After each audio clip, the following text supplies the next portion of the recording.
morning. I was afraid that you weren't going to come. Well, it would have been nice if you'd chosen a little less public place. I guess since you're afraid to see me in private now... David, please, don't. We have too much at stake right now to get bogged down with that. Drink your coffee. I want to talk about the possibility of you testifying. You made up your mind? I told you that I would keep reviewing our options, and according to how the case was going. And since it's going nowhere, you think, well, what have we got to lose, right? Boy, that's a real vote of confidence. I thought you wanted to testify. I do. I just think I should have done it before now. Like instead of Lionel Lockridge, for example.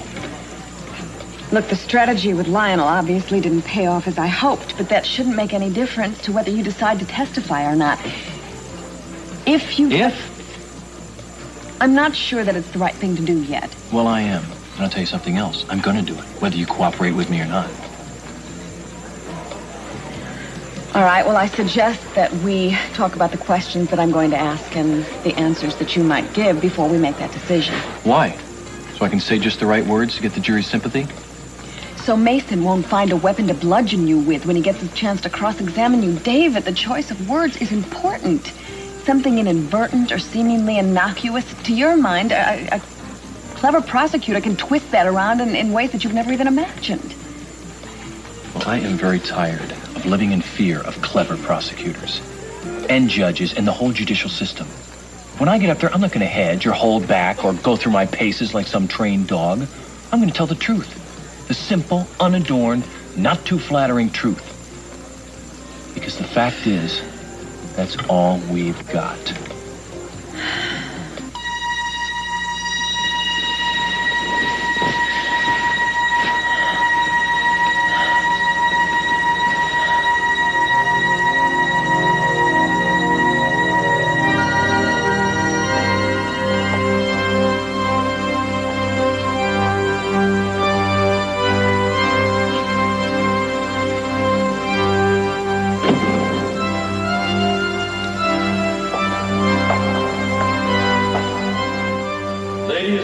Господа присяжные, из показаний, которые мы выслушали, следует, что Мэри Дюваль Маккормик действительно любит Мейсона Кэпплана. Протестую, Ваша честь. Мы еще не все факты знаем. Как будет с ребенком? С ребенком? Каким ребенком? Миссис Маккормик, вы носите ребенка? Это мой ребенок, Ваша честь. Мэри, это правда? Отвечайте на вопрос, миссис Маккормик. Я не могу. Извините. Не могу, я не знаю, чей это ребенок. Тогда придется принять Соломоново решение. Ребенок будет поделен поровну между обоими потенциальными отцами. Нет, нет.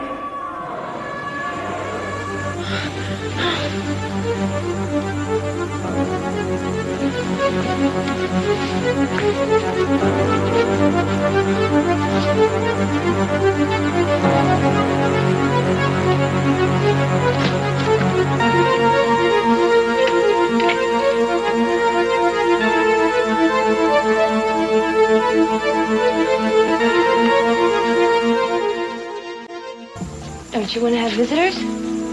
Or do you have a family that lives close by to here?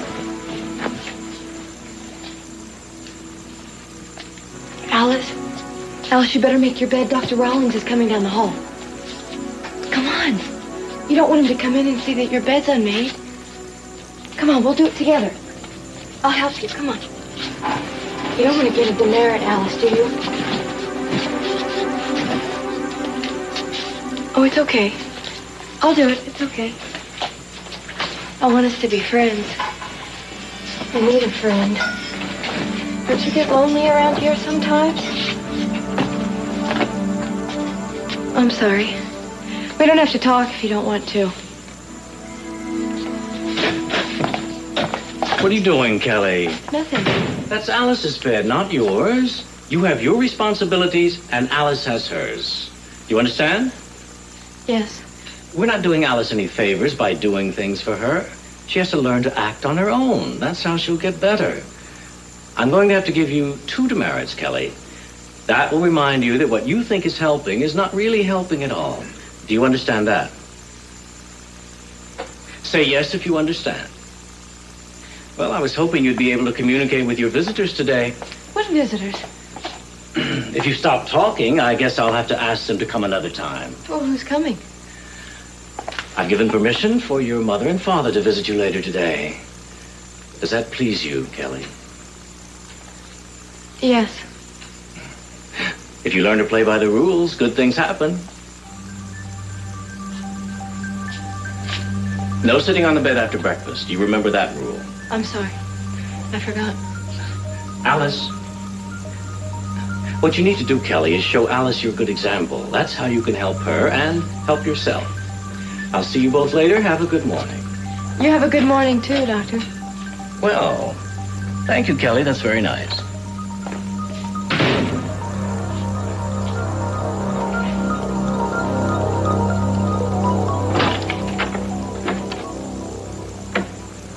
You're looking for Mary, she's not here. Actually, I'm not here to bother her. Ждать, я хотел только попрощаться с Софией. Скажи мне, где она? Марк, тебе лучше уйти. София, я не знаю, что она тебе говорила, но есть в этом и другая сторона.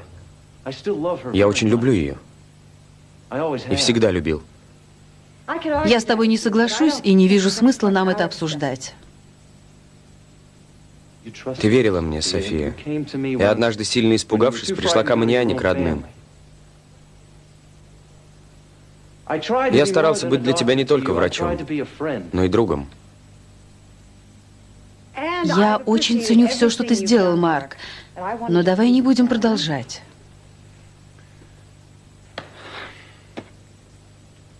Я знаю, что у тебя сегодня сеанс облучения. Как идут дела? Марк, ты ничего не хочешь передать Мэри? Нет, спасибо. Я постараюсь ее найти. Извини. София, хорошо, что я тебя застала. Извини, Джина, я ухожу. Я еду к Келли. Сейчас должен заехать Сиси. Только 1 минуту. Ладно, Джина, только 1. У меня есть потрясающий продукт, который нужен всем, и я могу организовать дело. Но мне нужна помощь с сырьем и упаковкой. Погоди, Джина, ты просишь денег? Дай договорить. Я предлагаю тебе полноправное партнерство. Чтобы ты открыла дело? Это лучшее предложение из всех, которые тебе делали. Джина, даже если бы я поверила, что у тебя что-то получится, почему ты решила, что я буду тебе помогать? Потому что мы в одинаковом положении, София. Что? Кэпвелла нас обеих выкинули вон. И думают, что мы способны лишь слезы лить. А мы можем доказать, что способны занять место под солнцем и без их помощи. Джина, ты сравниваешь себя со мной. Я устала быть жертвой. А ты? Ну так найди себе состоятельного холостяка и окрути его. У тебя раньше получалось. У тебя тоже. Нашла себе богатого итальянского графа и до сих пор живешь на то, что он тебя оставил. Ты сейчас содержанка. Я думала, что ты хочешь от жизни еще чего-то. Я прекрасно живу. Вот именно. Так почему бы тебе не дать шанс так же жить еще кому-то? Джина, мне пора. Сиси ждет. Ах, да-да. Ты же не можешь заставлять Сиси ждать. Вдруг в один прекрасный день он встанет в добром настроении и простит тебя. Ты ведь этого ждешь, София? Оглянись вокруг. Посмотри на меня, на Мейсона, на Лайнела Локриджа. Разве этого мало, чтобы понять, что Сиси не прощает?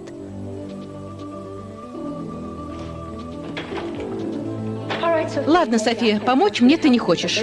Но сделай мне одолжение. Это тебе ничего не будет стоить. Какое, Джина? Скажи Келли, что я помню о ней. И скоро зайду.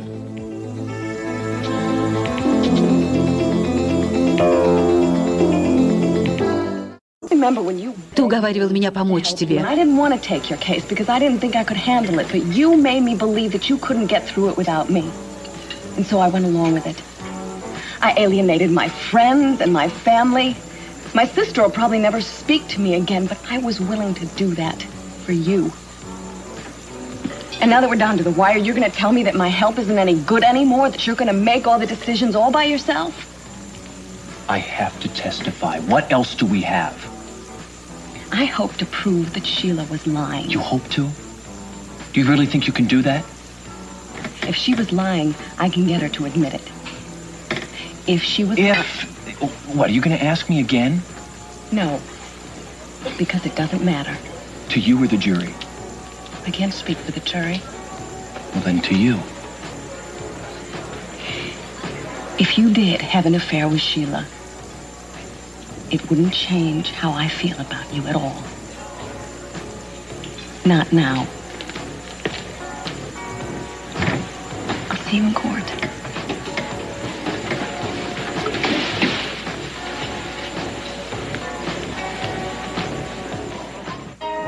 Откуда такая роскошь? К сожалению, я не нашла ничего, кроме черствого хлеба. А для тостов больше ничего и не надо. Как я жил без тебя? Больше ел. Думаешь, тебе удастся сегодня выиграть процесс? Думаю, да. Вряд ли у Джулии еще что-нибудь припасено. Значит, к вечеру ты можешь вернуться победителем. Хочешь приготовить лавровый венок? Да, или еще тостов. Черствого хлеба здесь много. Я люблю тебя.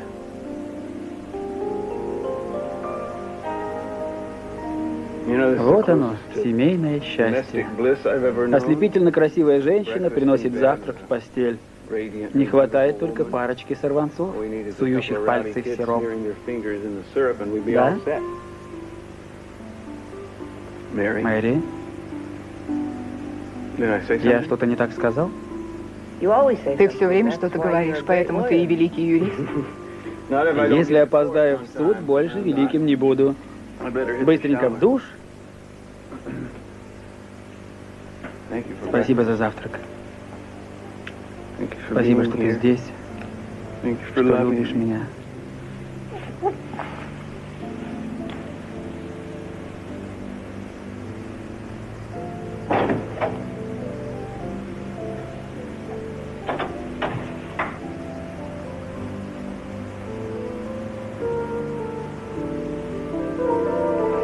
Реакция положительная. Так я и знала.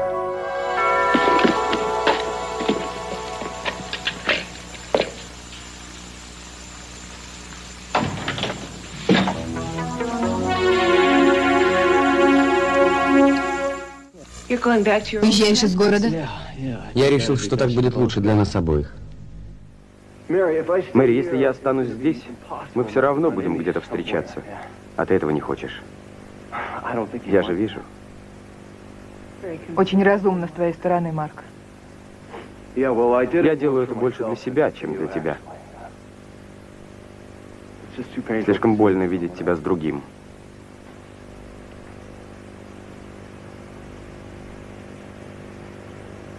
Что ты здесь делаешь, Марк?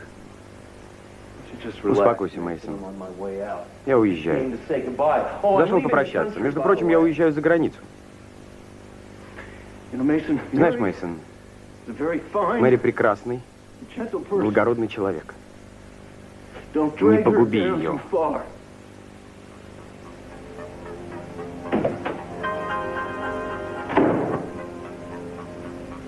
Зачем он приходил?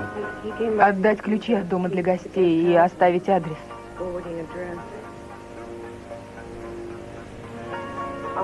Я не знала, что он решил уехать.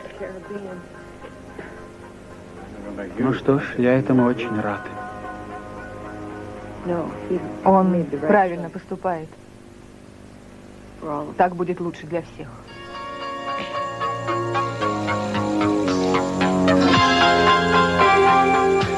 What do you think, Brandon?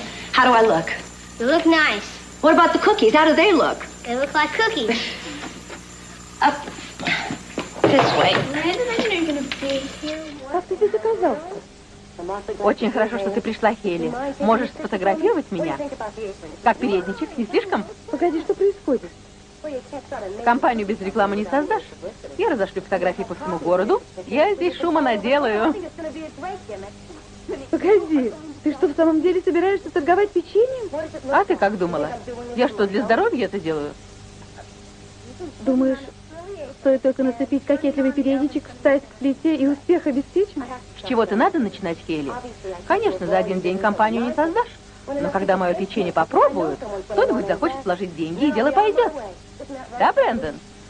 Он целый день помогает мне печь. Последняя порция особенно удалась. Попробуй. Спасибо. А где ты взяла денег на продукты? Масло, конечно, дороговато, а мука стоит копейки. И еще есть один умный человек, который мне поможет. У меня в поросенке есть немного денег. Это поможет? Это очень мило, Брэндон. Но твоей мамочке понадобится гораздо больше денег. Сколько там, Брэндон? Не знаю, сейчас принесу. Нет. Да. Нет. Нет? Нет. Ну ладно, ладно. Ты здорово мне помог, милый. Это ведь очень интересно печь печенье, да? Ты что, встанешь на углу и будешь торговать печеньем? Может быть. Я буду заниматься этим 24 часа в сутки, Хейли. Когда не буду печь, буду обзванивать потенциальных инвесторов, придумывать рекламу. Я уже написала один джингл. Что такое джингл? Это такая песенка, которая поможет мне в торговле. Хочешь послушать? Шоколадное печенье, миссис Кэпвелл, объеденье. Ну как? Здорово. Кажется, Хейли не понравилось. В чем дело, Хейли? Ни в чем. Смеешься, да?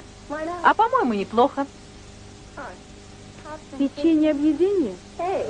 А ты попробуй, придумай что-нибудь получше. Это тебе не кусок торта.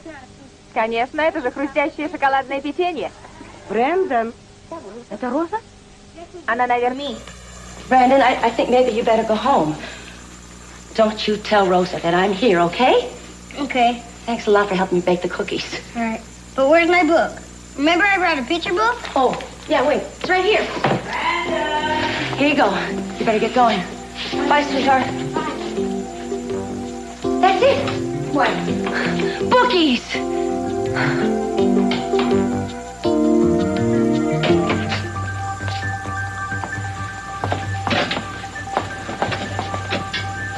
Kitten? Hi. Здравствуй, дорогая. Как я рада тебя видеть. Мы очень по тебе соскучились.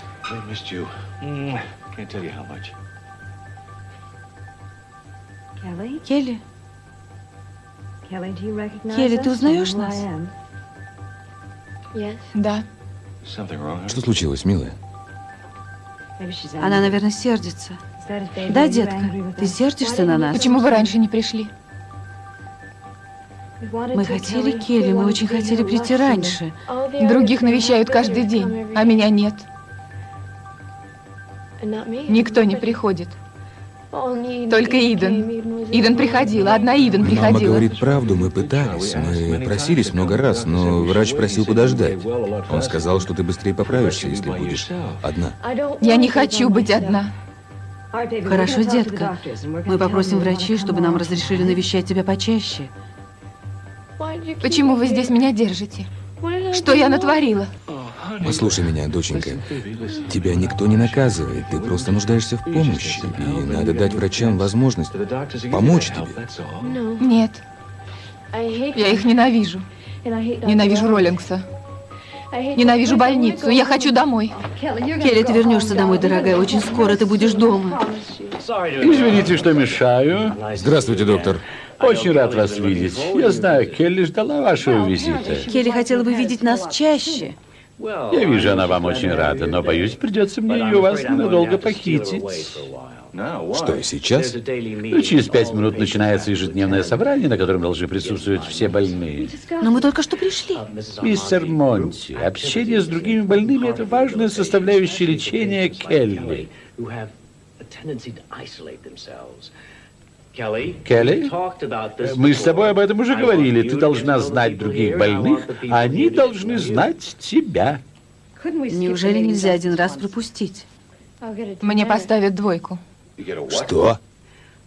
Собрание будет недолгим. Потом больным дадут лекарства, и они вернутся в свои палаты. Вы можете подождать ее здесь. Родная, мы тебя подождем? Детка, мы будем здесь, и когда ты вернешься, обо всем поговорим. Нет. Нет, я не хочу, чтобы вы оставались. Почему, родная? Потому что после этого все будет не так. Почему? Нет. Я не хочу, чтобы меня видели. Такой. Келли.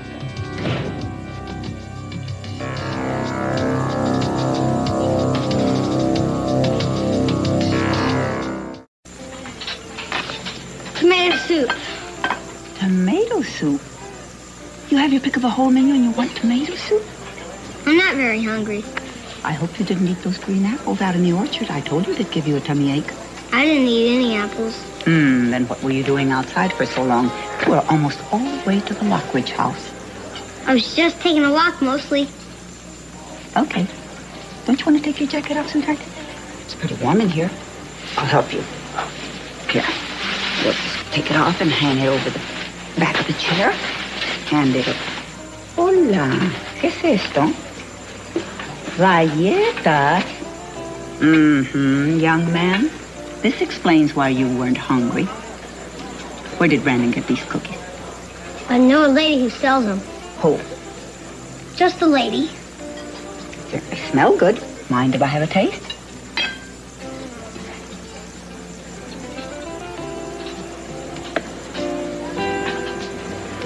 You may not believe this, but I've learned a few lessons.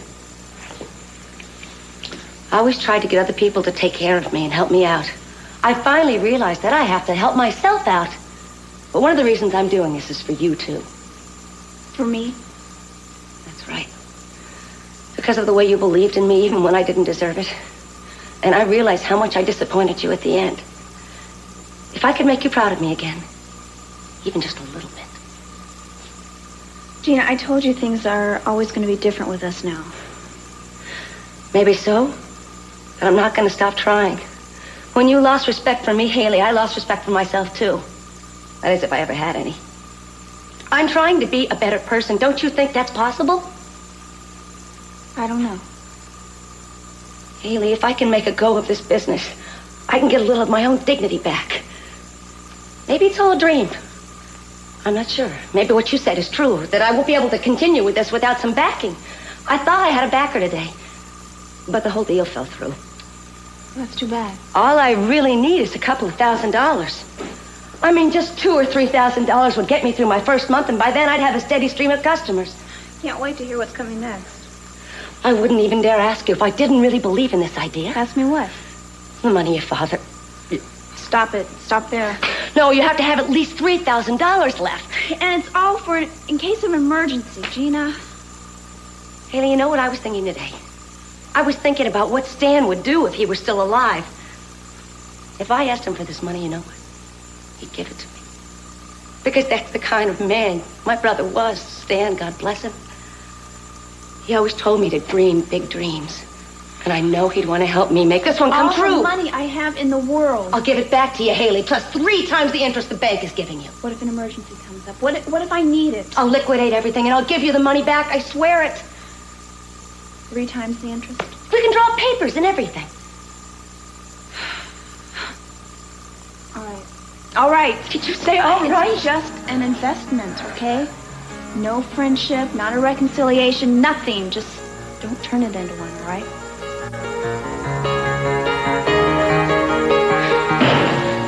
Too bad we can get her out of here today. I know.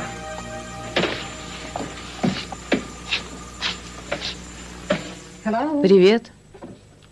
Мы родители Келли. А ты, наверное, Элис?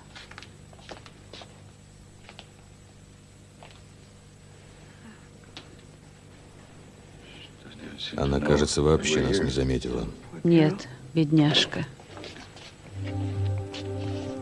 Привет. Привет. Келли. Келли. О, Боже. Сиси, он ведь сказал, что ей дадут лекарства. Rawlings это говорил? Да. Девочка моя, тебе сделали укол или дали таблетку? Тебе от этого плохо? Ты поэтому не хотела, чтобы мы тебя видели? Келли.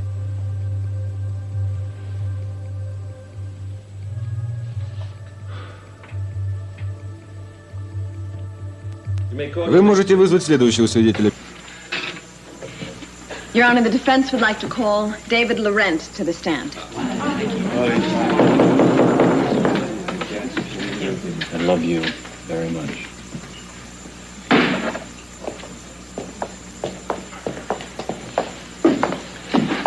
Raise your right hand and please state your name. David Laurent. Do you solemnly swear to tell the truth, the whole truth, and nothing but the truth, so help you God? I do. You may be seated.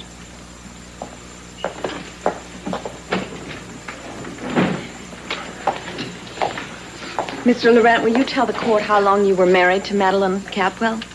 6 years. It would have been 6 years in July. Did you kill your wife? No, I did not. Did you love your wife? No, not in the way a husband should. Well, I'm sure that there are different degrees of love, and these degrees can be... I didn't love her. Were you committed to her then? To her and to the marriage? I suppose you could say that. I wanted the marriage to succeed. But if I were to be honest, I would have to say that I kept up appearances because I was afraid to admit we'd made a mistake. I kept hoping things would get better, that I would somehow learn to love her the way she needed to be loved.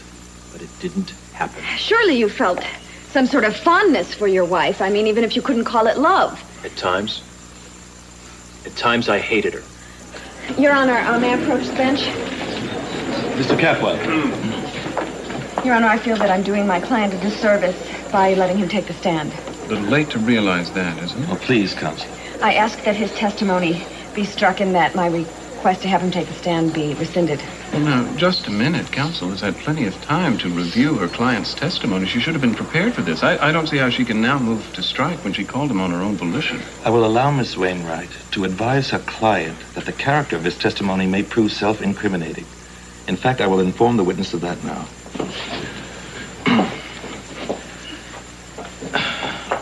Mr. Laurent, it may seem appropriate for you to consider that the statements you've made may work against you.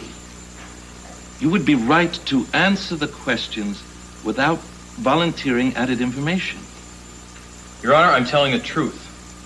That's what we're here for. As far as I'm concerned, there's only one way to do that. Your Honor, I am not going to ask the witness any more questions, and I ask the court to please excuse this witness. Your Honor, if my defense attorney does not wish to continue questioning, I would like to be allowed to address the court myself. Mr. Laurent, do you want a recess to discuss your continuing testimony with your attorney? No, Your Honor, thank you. For heaven's sake.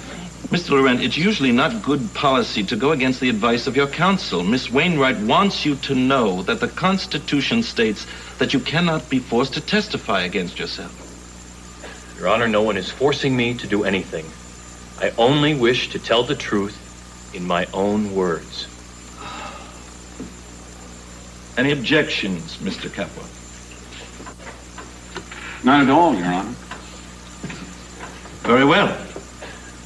Then I will grant the defendant his request to testify.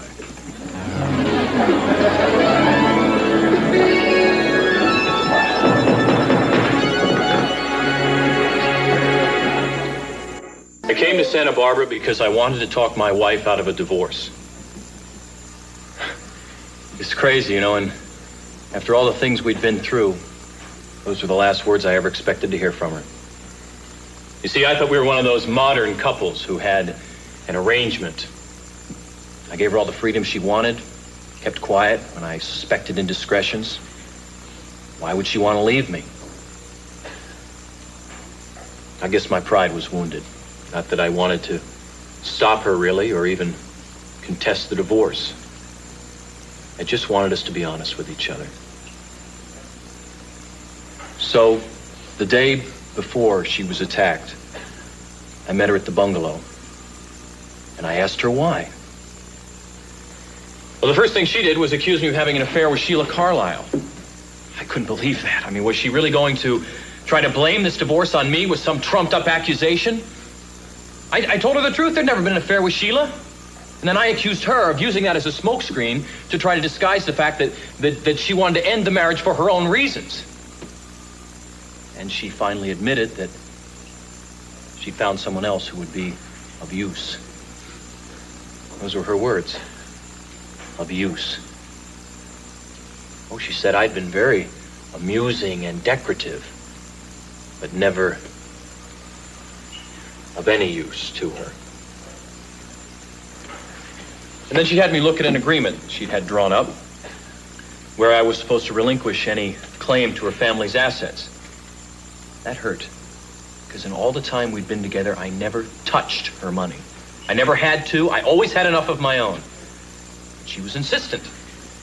She said her family was about to come into some huge windfall and that their wealth might double or even triple. She was afraid I might decide I wanted my cut. So she asked me to take the agreement with me and have my lawyer look at it. I did take it, but I didn't contact a lawyer. I suppose I could have made things hard on her, made her wait.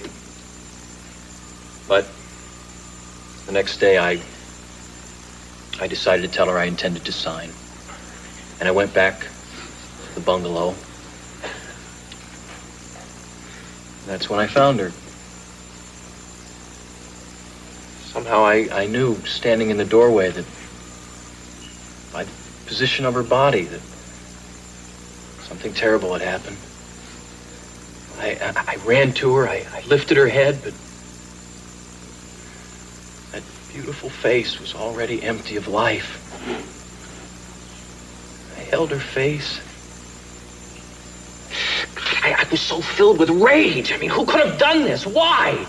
I started to go for help, and then I remembered those papers, the agreement she wanted me to sign. I suddenly thought about the police finding me there and finding the agreement.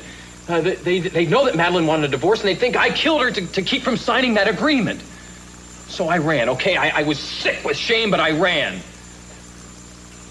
I should have known every clumsy effort I made to cover my tracks would just make me look more guilty. But in a way, I was guilty. I didn't kill my wife, but by degrees, over the years, surely I destroyed the best that was in her.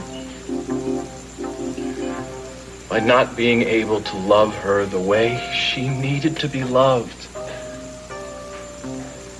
I turned her into someone brittle and disappointed. How do you make up for breaking the spirit of another human being?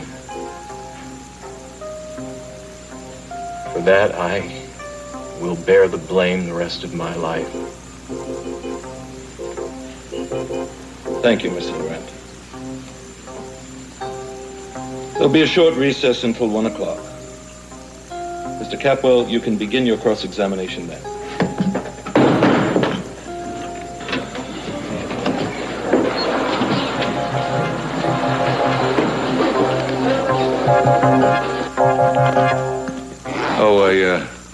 I saw Mark earlier. Джо знал, что он уезжает. Мы решили развестись. Очень жаль. Так будет лучше. Так значит, ты возвращаешься в дом для гостей? Если позволите. В любое время, ты же знаешь. Даже с Мейсоном. С Мейсоном? Сиси, он сделал мне предложение. И ты его приняла? Я люблю его. И если бы вы поняли нас, было бы очень хорошо. Мэри, ты же знаешь, что произошло много лет назад. Если бы ты знала... Сиси, я знаю о Мейсоне все, что мне нужно знать. Я понимаю, что происходит в его душе. Я люблю его. И вы его тоже любите.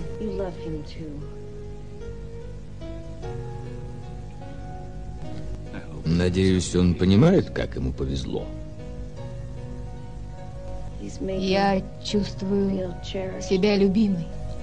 У меня никогда такого не было. Он оказался разумнее, чем я думал. Если ты войдешь в семью, хоть за что-то я смогу сказать ему спасибо.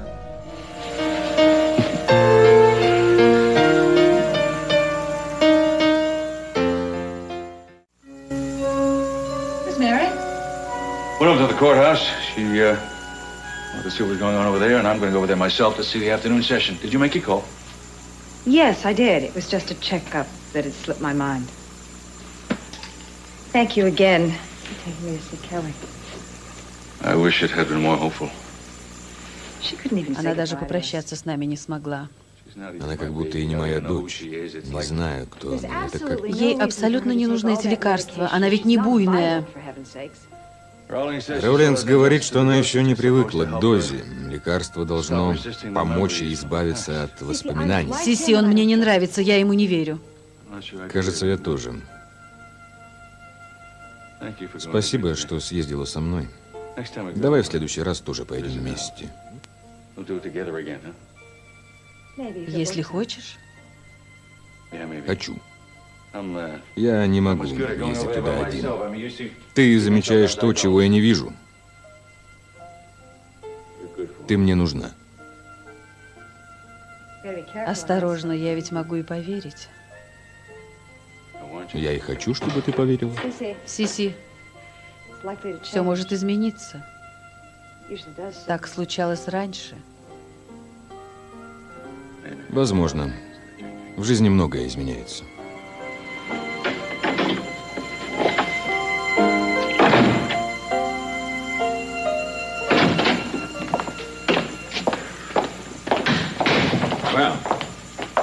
Воздать тебе должное. За что? За страстный призыв. Дэвид, не делай этого. Это все поставило на свои места. Не в этом дело. Я боялась, что он себя погубит. Не думала, что он так красноречив. Красноречив не значит невиновен. Что не говори, Мейсон, а присяжные на его стороне.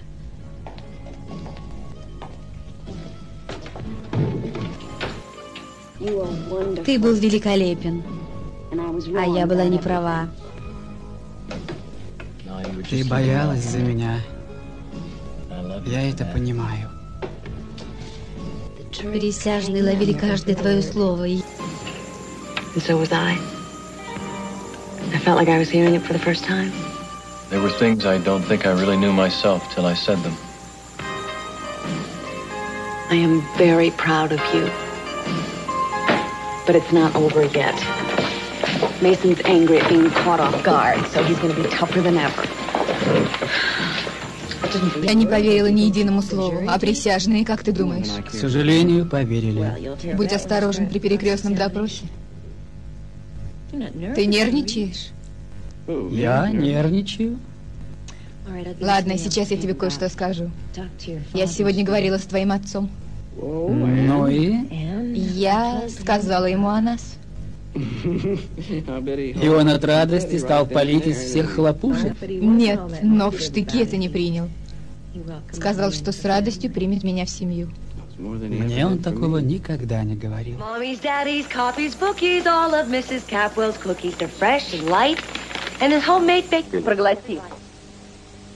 Что ты делаешь? Почему вы не выгоните ее отсюда? За что? За торговлю без лицензии. Я не торгую, а угощаю. Вот, возьми. Только все сразу не съешь, а то ужинать не будешь. Здесь идет судебный процесс. Решается судьба человека, а у тебя хватает наглости использовать это в своих грязных целях. Я никого не заставляю, Сиси. И не вздумай использовать мою фамилию для своего паршивого печенья. Я отдам тебе под суд за дискредитацию, понятно? Понятно, только это ведь и моя фамилия. All rise.